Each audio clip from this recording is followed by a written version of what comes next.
තාත්තා ගැන ලොකුවට කතා කරන්න කැමති නෑනේ මිනිස්සු. තාත්තා ගැන කියන්නෙත් නෑ. ඇයිද දන්නේ නෑ. හැබැයි මං අම්මට ආදරෙයි. හැබැයි මගේ ලෝකේ වීරයා රජුරුව මගේ තාත්තා. පුතේ තාත්තා ඇවිල්ලා මහා රූස්ස ගහක්. ලෝකේ ඉන්න සම්මාන නොලත් හොඳම නළුවා තාත්තා. ඇයි? තාත්තා පවුල වෙනුවෙන් පුතේ රඟපානවා. දුක පෙන්වන්නේ නෑ, දුක හංගනවා. තාත්තගේ දුක හංගලා හිනාව විතරක් එළියට දානවා. ඒ තමයි පුතේ තාත්තා. තාත්තා අපි වෙනුවෙන් මැරෙනවා. මැරි මැරි උපදිනවා. තාත්තගේ අත් දෙකේ තාත්තගේ ඇඟේ ශක්තිය හීන වෙන්න තරමටම අපිට කණ්ඩ දෙනවා. තාත්තා අඳින්නේ අවුරුද්දට එක ඇඳුමයි අරගන්න. අපිට ඇඳුම් 10ක් අරන් දෙනවා. තාත්තා අවුරුද්දටම ගන්න එක සෙරප්පු දෙකයි අපිට සෙරප්පු එක එක තාලෙන් අරන් දෙනවා. තාත්තා ක්‍රීම් ටිකක් ඇඟේ ගන්නෙ නෑ. තාත්තා ඔය එක එක විච්චූරණ කරන්නේ නෑ. තාත්තට බැරුව නෙවෙයි පුතේ. තාත්තා කැමති නෑ ඔබ වෙනුවෙන් හම්බ කරන මුදල් නිරපරාධී වේදම් කරන්න. පුතේ තාත්තා බුදු වෙන්න කියන මිනිස්සු අඩුයි. ඒත් ඇයිද කියන්න දන්නේ නෑ. තාත්තා තමයි ජීවිතේ කුසගින්න නිවපු අපිව ඉහළම පුටුවේ වාඩි කරන්න හීන දැකපු ලෝකේ ඉන්න ලොකුම සුන්දරම රජතුමා තාත්තා. ඉතින් අද මේ මං අර කිව්ව පරම්පරාව පේන්නේ ඒ පිනම හම්බ වෙන්නේ තාත්තා නිසාවෙන් වෙන්නේ නැති මං හිතන හැටියට. තමන්ගේ සීයා මුත්තා කිත්තා පනත්තා ඒ තාත්තා ගෙනාපු ලේ ධාතුව තාත්තයි අපිට දුන්නේ පණ ටික අම්මත් එක්ක එකතු වෙලා. හැබැයි තාත්තගේ ඒ පණ ටික අපි කවදාවත් කොතනවත් කියලා නැහැ. කියන්න ගිහින් නැහැ. තාත්තගේ රළු වෙච්ච අත අල්ලගන්න. අද අල්ලගන්න කරගෙට තියෙන අත. පුතේ අල්ලගන්න තාත්තගේ කරගෙට තියෙන අත. අතගාලා බලන්න තාත්තගේ අතේ කොතරම් රළුද කියලා. අපි වගේ සුමටද සුමුදුද කියලා නෑ. පුතේ තාත්තා කියන්නේ විශ්වයක්. තාත්තා අමතක කරන්න එපා කවදාවත් තාත්තව. ඉතින් මරන්න එපා කවදාවත්. ඒ තාත්තා ජීවිතේම අපි වෙනුවෙන් කැප කරා. තාත්තගේ දහදිය සුවඳ තරම් ලෝකේ තියෙන සුවඳවත් සුවඳ විලවුමක් කොහෙවත් නැහැ. තාත්තේ බත් කෑවද අහන්නේ නැහැ අපේ ළමයි. තාත්තේ නිදාගත්තද කියලා අහන්නේ නැහැ අපේ ළමයි. තාත්තේ අද මහන්සිද කියලා අහන්නේ නැහැ අපේ ළමයි. ඇයිද දන්නේ නැහැ. හැබැයි තාත්තා තමයි මේ ඔක්කොම කරන්නේ.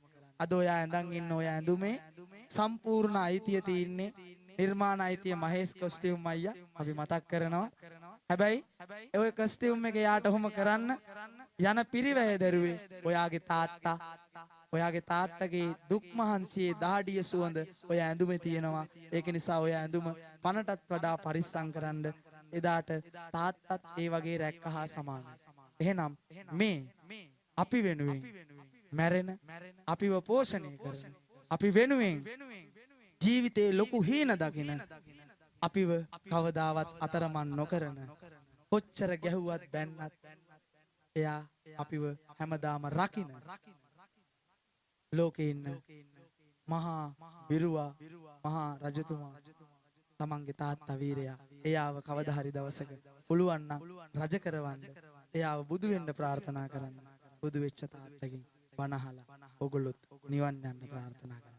මේ ආදරණීය තාත්තා.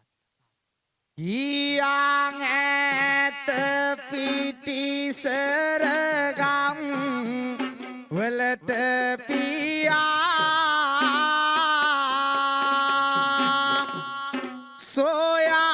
සොයාගෙනත් මිල මුදලුත් දුන්නු පියා මේ ආකාර සැපතක් මට දුන්නු පියා බුදුන් දැක නිවන් දකින්න මාගේ පියා බඩට නොකා දිනට නොඇඳ විඳපු දුක හදට දැනී වේදනාව ටිකෙන් ටික ළඟට ඇවිත් අල්ලා ඔබේ කාකුල් දෙක ඔබට වඳින්නම් තාත්තේ සිතින් මේක විසිතිස් වයසේ වූවත් මං හොඩි දරුවා විලසට දාකී හැමදාමත් සැරකෙරුවා උසිකා පුටෝ උසි කියලා බත් කැව්වා බුදු තාත්තේ මෙන්න මේ මං ධන නැමුවා ලෝකේ තියෙන පින් ඇතිරුව මගේ පෙම්බර පියා දෝත දෝත මල් නෙලලා මුනි දුට මම තියා මතු සාසරේදි බුදු වෙන්නකෝ පැතුමන් අත තියා ජාතිත් වාසනාවන් මට ආදර මගේ පියා ජාතිත් වාසනාවන් මට ආදර මගේ පියා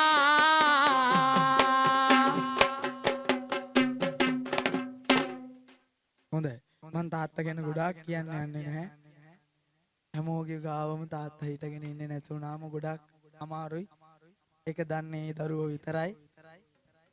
ඉතින් ඒක නිසාවෙන් අපි තාත්තට මේ මට්ටමින් උපහාර දීලා පින් දෙනවා. හැබැයි හැම පුතෙක්ම හැම දුවෙක්ම මතක තියාගන්න තාත්තම නැහැ කියලා ඔයගොල්ලෝ තනි වෙන්නේ නැහැ මේ ලෝකේ. ඔයගොල්ලෝ හයියෙන් අල්ලගන්න මගේ පුතේ. දවසක වැටෙන්නේ නැතුව ඉස්සරහට දිනන්න ඔබ ජීවිතය අනිවාර්යෙන් ජය ගනි. ඒක තමයි අපි ලැබෙන්නේ. පුතේ අද තාත්තා ඔයගොල්ලෝම අලුත් පරම්පරාවකට දන් දෙනවා. හාමුදුරු කෙනෙක් බුද්ධ ශාසනයට දුන්නම මගේ සර් ඒක සංඝ සතු ගුණාව හා සමානයි. අද මේ දරුවෝ දන් දීලා තියෙන්නේ. මේ ඊසවෙස් තියපු දරුවෝ 5 දෙනාම අද කොහොඹාද මේ හාමුදුරුවන්ගේ පරම්පරාවට තාත්තා දන් දෙනවා. මේ අලුත් කොහොඹ පරණ කොහොඹ මහා කොහොඹ කියන කොසබෑතුන් කට්ටුවකට ආයි තියෙනවා. තමන්ගේ පරම්පරාවේ ලේ ධාතුවෙන් උපන් දරුවෙක් උඩරට සම්ප්‍රදායේ කොහොඹායක් අංකාරී ශාන්ති කර්මයේ පුද ලබන දෙවිවරුන්ගේ ඉරුගල් බණ්ඩාර දෙයි හාමුදුරුවන් වහන්සේගේ මලේ රත්තුමා ඇවිල්ලා කරපු මේ කංකාරී මඩුවේදී පත් කළ ගියපු අලුත් කොහොඹ පරණ කොහොඹ මහා කොහොඹ කියන කොසබෑ තුන් කට්ටුවකට අයිති වෙන පරම්පරාවකට දන් දෙනවා. මේ දරුවා දන් දීලා ඉන්නේ. අදින් පස්සේ තාත්තට විතරක් නෙවෙයි කොසබා දෙයි හාමුදුරුවන්ටත් අයිති. ඉතින් එහෙම තරුවෙක් දන් දෙන්න හැමෝටම පින් නැහැ. මේක බෝසත් කතා වෙන කතාංගයක්. හැමෝම මේක ගැන දන්නේ අඩුයි. ඉතින් එහෙම ඔයාව දන් දුන්නට තාත්තට ජාතිත් පින්. එහෙම තාත්තා බුදු වෙන්න කියලා අපි තාත්තටත් වඳිමු. බුලත් අත දෙන්න තාත්තගේ අතට දීලා තාත්තා වඳිමු. තාත්තා නැහැ කියලා නෑ. අම්මා වගේම තමයි තාත්තා. තාත්තා සිහි කරලා අම්මට වඳින්න.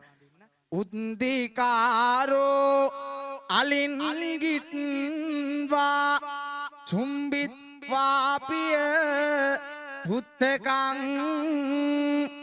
රාජමත්ජං සුපතිත්තං පීතුපාදං නමාමහං තාත්තට පුළුවන් හොඳ හාදුවක් දෙන්න තමන්ගේ දරුවට තාත්තත් එක්ක හාදු දෙනවා අඩු වෙන ලොකු නම් මොනවාද පුළුවන් තාත්තගෙන් හාද්දක් ගන්න.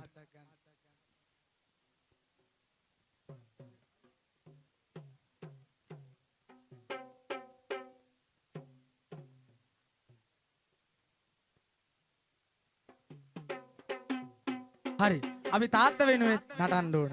පරපුරකට දන් දුන්න තාත්තා පින් සිදුවේ තාත්තා. රන්මිනියට උන්නක් ගෙනත් දුන්න තාත්තා. ජාතිත් බුදු වෙන්න තාත්තා. මේ තාත්තා වෙනුවෙන් අපි ආදරණීය තාත්තට අපේ නර්තන උපහාරය. කොසඹතුරේ දෙවියන් හට දන් දුන්නා. කොසඹ දෙවි පරපුරකට මනනන්දා. දහදිය සුවඳ වගු රාගත සරසංදා.